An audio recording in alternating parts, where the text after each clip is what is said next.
Hey guys, I am DM Zone. This is Gamers Oasis. Let's get into it.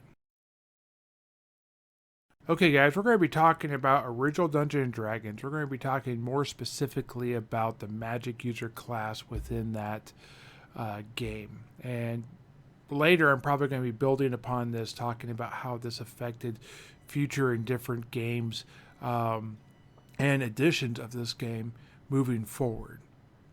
So there are basically three different types of classes in the original Dungeons and Dragons. There's the fighter, there's the magic user, and there's the cleric. Okay, so in this one we're going to talk about the magic user. There were races, but the races were not classes. That was something that came actually in BX, not in original. And you know this because when you look under magic user, it says that the elf can be a magic user as well as the elf can be, fighter. And if you look under human, it talks about the fact that humans can be magic users and that type of stuff. So, yeah. Also, it talks about the fact that the elf is one of the few multi-class. And when you get into the Greyhawk supplement and they start talking about this more, they talk about triple class elves where you have magic user, fighter, thief, or cleric, fighter, or cleric, fighter, thief. And those were the first times you start to see that, which became actually quite the staple all the way through AD&D and this type of stuff, which again is a whole different video for a different time. When I get to AD&D, I probably will talk more about that in greater detail. So in this video, I wanted to talk a little bit about spells. I'm going to be very brief here because I was going to do this all in one big 3-hour long type video type of thing, but I decided against it. No one wants that video, I don't think, anyways. And if you're playing high level D&D and original Dungeons and Dragons, the three of you that probably still are, you probably want a specific video talking about how high level gameplay. So let's just go ahead and break this down and we'll see what the rest of this breaks into, how much interest there is as we go. Eventually I'm going to be doing a video talking about the first three levels, since that's going to be the bulk of what everyone plays, and then eventually later on I'll get into the other ones. I'm also going to be separating out the illusionist as a class and as a spell group, because there's a lot in there that does not translate one for one. So I had alluded to it earlier. Elves are the only demi-human class that can be a magic user. Fighters and, halflings and dwarves cannot be, and these are the original group. Now later in the Greyhawk expansion, they do have other races that come into this. So such things as half-elves could be played. It talks more about that in that book, and I'll get into that more specifically there. And it also breaks into other things like druids. Now, technically, I'm not going to get into that either, but where you can rotate the elf for the cleric side, you could also go into the druid side of things. So these all are going to be things I'm going to break into later. The reason why they didn't really want or have elves be dwarves or dwarves and halflings be magic users is more than probably narration. This was based a lot around J.R. Tolkien's thing. They really didn't have dwarves and halflings beyond that. They didn't have dwarves and halflings in Conan the Barbarian, really. So it didn't make sense for that either. The places where you saw that, you were either battling the Disneyland dopey, mopey, childish dwarves, or you had the more Tolkien type dwarves, which also were not very magical. So you didn't see this until much later on. Do I personally feel that dwarves could have magic and could do things? Yeah. In my modern day game, they actually do. In my original Dungeons and Dragons, they once did, but they don't currently. It was called rune magic. Now, does that give it a little bit of flair and a little bit of fun, and maybe someday for it to open up into my original Dungeons and Dragons game? Yeah. But do I currently? No, I remain faithful. Though I would say the greater reason why they didn't do this beyond narration is because of mechanical reasons. So if you don't have level restrictions, which some people say makes for a worse game, then you don't have a reason to play a human, because all the other demi-humans are going to be far superior. If a dwarf counts and a halfling counts as a fighter or a magic user 4 levels higher, then how is that not better if dwarves and halflings just can get to be the same level? And a XP restriction only goes so far, because at some point the XP amounts are so great that you're basically within a level of each other, regardless of the XP negatives you might give a class that is not human. So there really isn't a great reason for it. Again, I think it's very important to realize that we have over 50 years of polish where we have been able to look at this differently than Gygax and Arneson did when they created this game. Their experience would be very different than our experiences, and they believed in the level cap being a solution, and I personally hold to that in my games currently. However, I have changed a little bit of how elves practice magic. I don't really treat them as proper magic users. They're something closer to a sorcerer.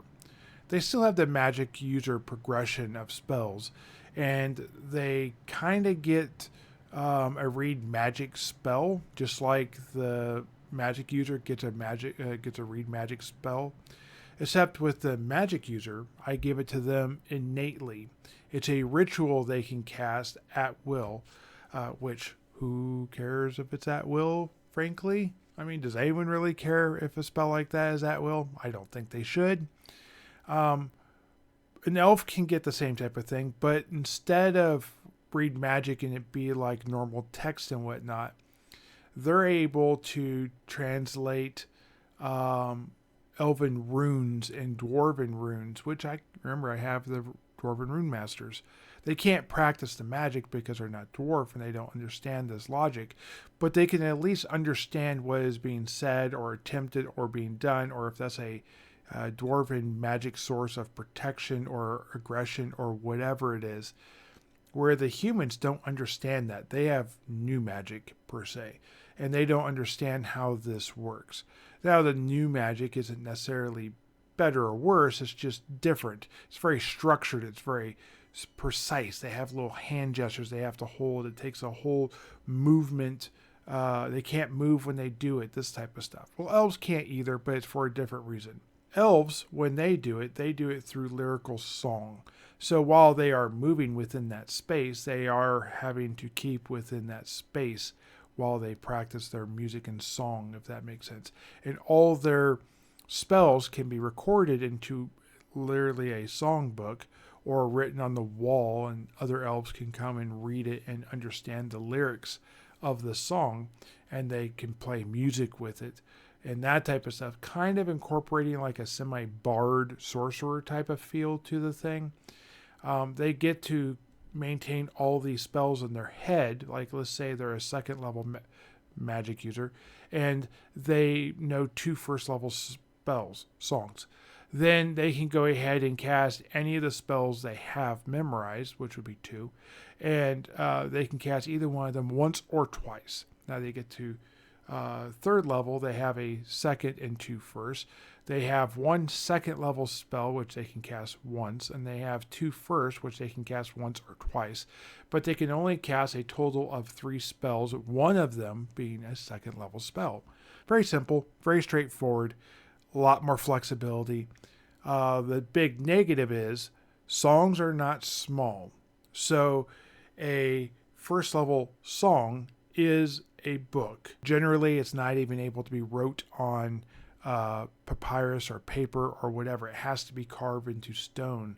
It has to be written on something that is more structured, which is why it's literally a book. It's not a light thing. You're not going to find a elf walking around with all these tomes of their songs, but they don't need it. Once they memorize the song, which they can only have so many songs stored in their head, then they're able to maintain that. If they want to learn a new one, then they take the new song out, they learn it over a period of days, and then they can swap it out and replace it for one of the other ones. Where a magic user can have their library or books, and they can swap out as they want and still have more freedom. Magic user, let's say, caps at 3 first level spells. They can only know 3 total. Now they get to pick which one of the 3 they want to cast, and they can choose to cast it 0 to 3 times, but they are still limited in that way. That's getting too much into my own personal game. Let's get back to the class though. Let me do also a little point of clarification. Never in the early books do they refer to magic user spells as being arcane. Since I'm breaking up the magic a little bit and we also have illusionist magic, I'm going to title all of that as arcane and all clerical spells and druid spells as divine.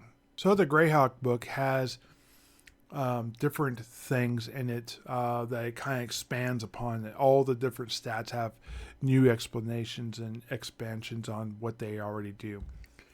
Intelligence is one of those that more went with limitations, and it kind of focused on the arcane side of things.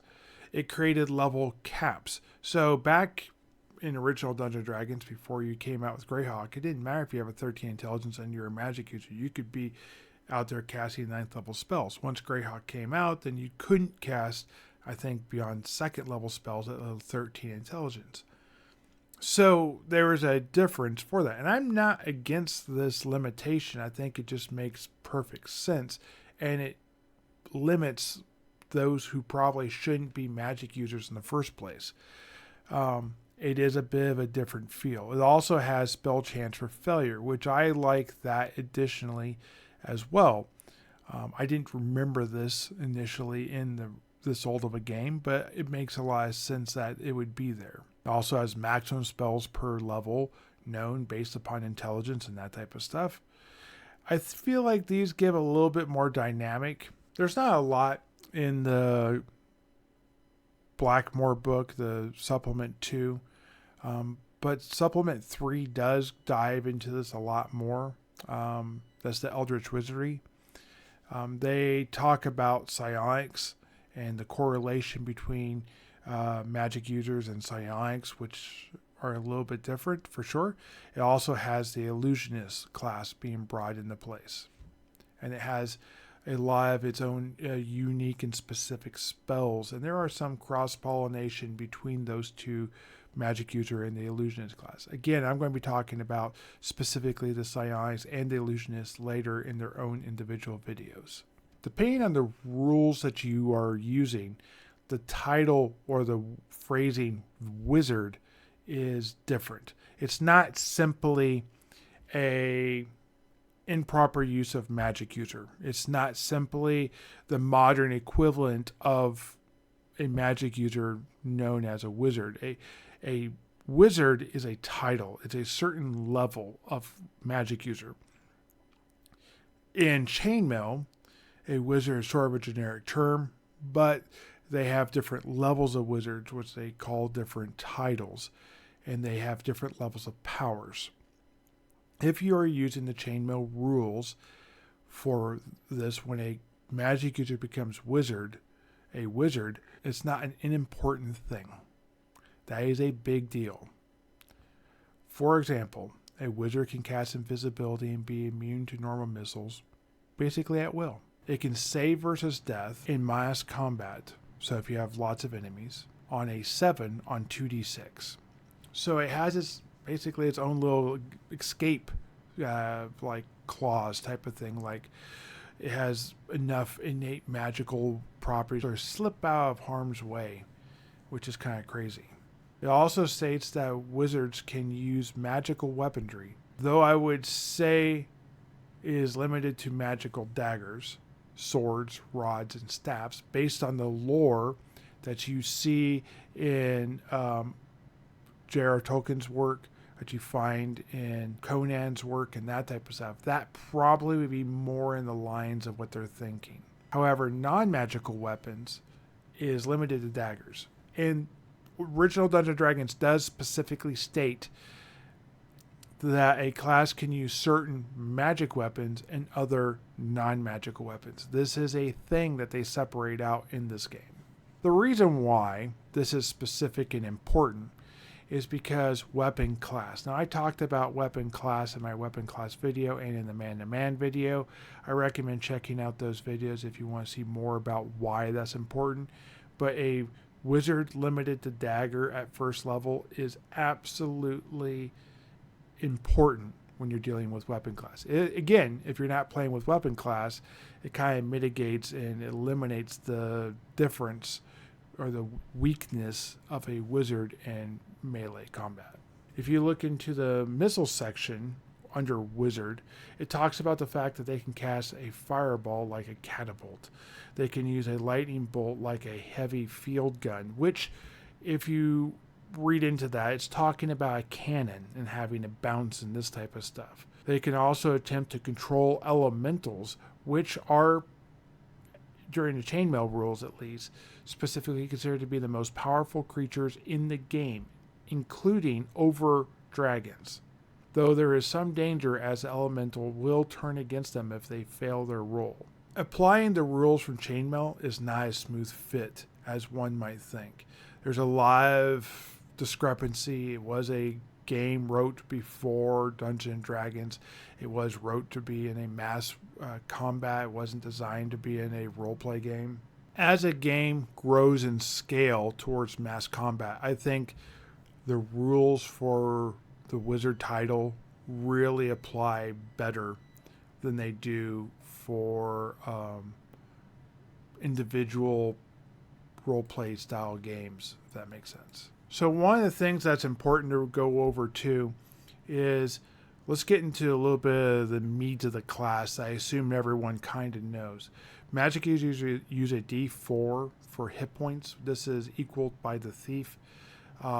They actually have more hit points than the thief does, potentially. Their hit point potential, as one might go, is actually higher. For example, Thief's max number of D4s is 10 versus the magic user's 11. Every level after that is +1 for the magic user versus the thief's 1/2. I don't know how you get 1/2. My guess is you get a +1, meaning that on a D6, so you on a 1, you survive. And then every even level that goes away. And then you get an actual hit point versus the 1 in 6 chance of surviving. Magic users can, at a certain point, start to create items. These items are fairly powerful. There's a section here, I'll just kind of skim over it real quickly. I feel like this is a video in its own right. Talking about it, they have the ability to control skeletons and zombies with some of their spells. This has the potential of being very powerful. There is no duration on a skeleton or zombie being rose from the dead. So if you have an ability to stockpile this level over and over and over again, then this potentially could be something that over time builds up into what would be like a necromancer's army. Wizards themselves find themselves on the title, find themselves on the fantasy table, allowing themselves to be able to strike enemies on there, just like a hero or a lord does. I spoke a little bit about half-elves earlier. The main difference between a half-elf and an elf is that the half-elf focuses more on the martial side of things versus the casting side of things. I'll talk more about half-elves in their own specific videos. Just like you have the ability to create magical items, the magic user has the ability to create their own spells. This is a chance for them to put a stamp on the world to say, this is mine, that this specific thing is my signature. Be able to do that spell, be able to sell that spell, share that spell with other people. If you're looking at the fighting capability, which would be something you'd use for mass combat, a wizard actually becomes, a magic user becomes a wizard technically before it actually becomes a wizard by title in the original chainmail, or excuse me, in the original D&D rules. So it goes to necromancer, which is fighting capability is to have a wizard, where the next level is actually a wizard, which is 11th level, and necromancer's 10th, for example. The attack matrix works a little bit differently. I talk specifically about this in the attack matrix, the alternate combat style video, but magic users fall back a step